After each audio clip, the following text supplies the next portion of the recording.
Friend, welcome back to my channel. আজকে আমি নিয়ে চলে এসেছি আমাদের বাড়ির কালী পুজোর ভ্লগ।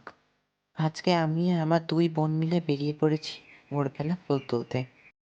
দেখো এখনো কতটা অন্ধকার রয়েছে। আমি আমার বোনের ফোন থেকেই দেখিয়ে দিচ্ছি। এখন বাজে 5টা 12। সবাই দেখে নাও। দেখো সকাল হতে না হতেই হাওয়া শুরু হয়ে গেছে।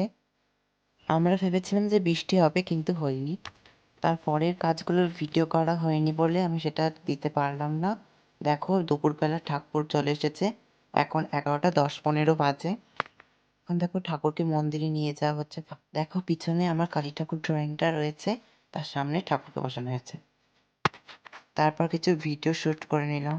ও আরেকটা কথা, তোমরা বলবে কমেন্ট বক্সে ঠাকুরটা কেমন হয়েছে। এখানে দেখো ঠাকুরের জন্য সবকিছু সাজানো হয়ে গেছে। এর আগে মালা টালা সবই গেঁথেছি, কিন্তু সেগুলো দেখাতে পারিনি। ফুল তুলে এসে তখন দেখানো হয়নি। দেখো ওখানটা ফুলগুলো সব সাজানো আছে।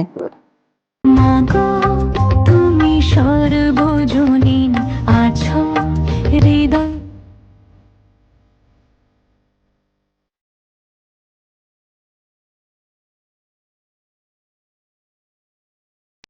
ভিডিও শুটিং মধ্যে নিশ্চয় দেখে ফেলেছো, পুজো হয়ে গেছে। পুজোর সময় ফোনে চার্জ না থাকায় আমরা ভিডিওটা করতে পারিনি। তারপরে দেখো আমরা সবাই মিলে বাজি ফাটাতে চলে এসেছি।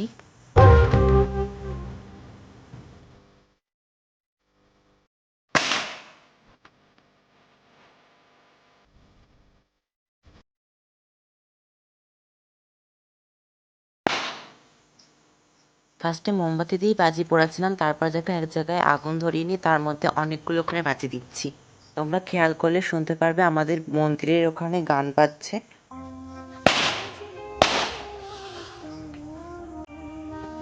এরপর দেখো সমস্ত বাজির প্যাকেটগুলো আমরা এখানে পোড়াচ্ছি। এটা হলো পরের দিনের বিকালবেলা। দেখো গান বাজছে। তারপরে ওদিকে ঠাকুর বরণ হচ্ছে, আর আমরা এদিকে বাজি ফাটাতে চলে এসেছি। আজকে সন্ধ্যেবেলায় বিসর্জন হয়ে যাবে, তাই জন্য আমি বরণের ভিডিওগুলো নিতে পারিনি। লাস্টে ঠাকুরকে বরণ করে কেমন লাগছে আমি দেখাবো।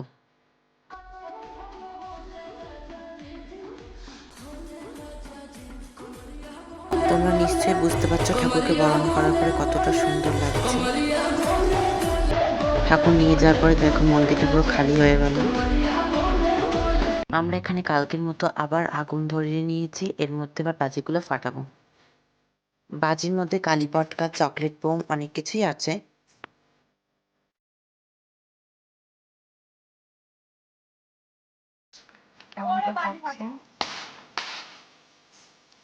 এরপর আমরা মন্দিরের সামনেই অনেক রকম বাজিগুলো ফুটিয়ে নিচ্ছি।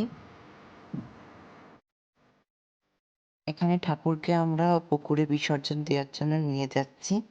সেখানের ভিডিওটা আমি করতে পারিনি। তো ভিডিওটা ছাড়তে আমার একটু লেট হয়ে গেল, তোমরা কিছু মনে করো না। আজকের মতো টাটা।